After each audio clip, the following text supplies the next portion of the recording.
नमस्कार दोस्तों, स्वागत है आपका हमारे चैनल कहानियों की दुनिया बाय वाहिनी में। तो आज हम आपको बाली और हनुमान जी के बारे में बताने जा रहे हैं। बाली हनुमान जी की 10% शक्ति भी नहीं सह पाया। क्या हुआ जब बाली और हनुमान का युद्ध हुआ? कौन जीता, बाली या हनुमान? तो चलिए शुरू करते हैं।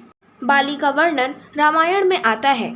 बाली सुग्रीव का भाई था और किष्किंधा नगर का राजा था। उसकी पत्नी का नाम तारा और पुत्र का अंगद था।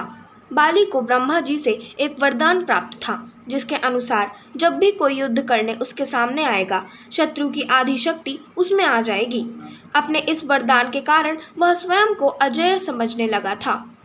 उसने इसी वरदान के कारण हजारों हाथियों के बल वाले दुदुम्भी नामक दैत्य का वध किया और उसके पश्चात उसके भाई मायावी का भी गुफा में वध किया था। बाली ने इसी वरदान के बल पर रावण को युद्ध में हराकर 6 महीने तक उसे अपनी कांख में दबाए रखा था। अंत में रावण ने हार मानकर बाली से मित्रता कर ली थी। बाली को अपने बल पर अहंकार हो गया था। उसे लगता था कि संसार में उससे बढ़कर योद्धा कोई नहीं है। एक दिन वह अपने बल के मद में चूर होकर वन की संपत्ति को नष्ट कर रहा था और उससे युद्ध करने के लिए ललकार रहा था। संयोगवश हनुमान जी वहां पर श्री राम का ध्यान कर रहे थे। बाली का उत्पात उनके ध्यान में विघ्न डाल रहा था। हनुमान जी कहने लगे कि आप वन संपदा को क्यों नष्ट कर रहे हैं? ब्रह्मा जी द्वारा प्राप्त वर के फल स्वरूप आपको युद्ध में हराना कठिन है, क्योंकि आपको ब्रह्मा जी से वरदान प्राप्त है कि जो भी युद्ध करने आपके सामने आएगा, उसकी आधी शक्ति आप में चली जाएगी। हनुमान जी बाली से कहने लगे कि आप इस बल पर अभिमान ना करें और राम नाम का जाप करें, जिससे आपको अपने बल पर घमंड नहीं होगा। इतना सुनते ही बाली तमतमा उठा और कहने लगा कि तू एक श्रेष्ठ योद्धा को ज्ञान दे रहा है, जिसने विश्व के धुरंधर योद्धाओं को युद्ध में हराया है।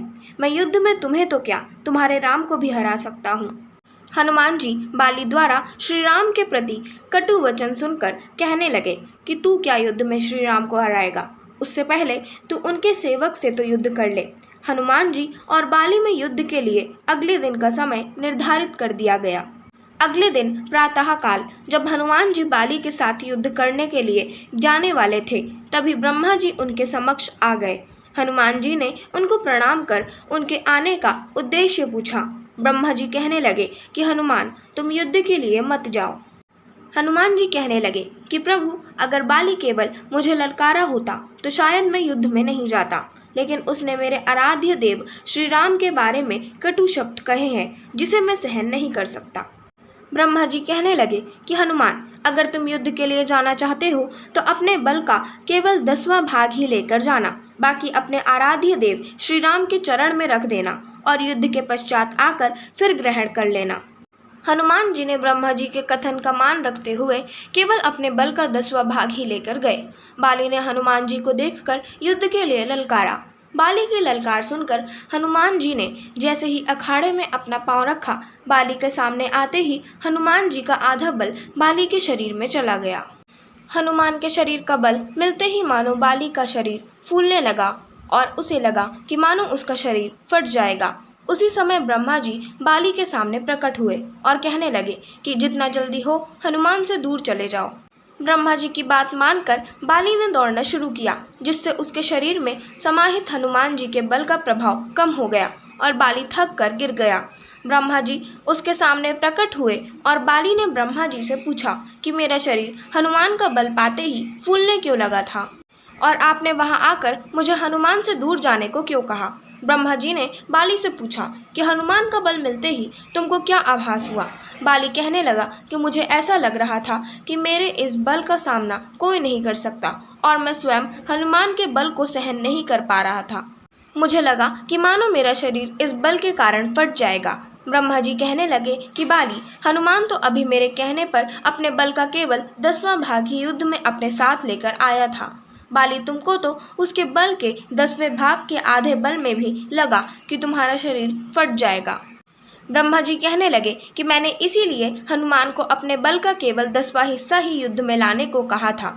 तुम उसके 10वें हिस्से के आधे बल को भी संभाल नहीं पाए। उस दिन बाली को अपनी गलती का एहसास हुआ कि हनुमान जिसके पास अतुलित बल है, वह शांत रहकर हर समय राम नाम का सुमिरन करते रहते हैं और एक मैं हूँ और उनके बल के 10वें हिस्से के आधे बल को भी सहन नहीं कर पाया, उनको चुनौती दे रहा था।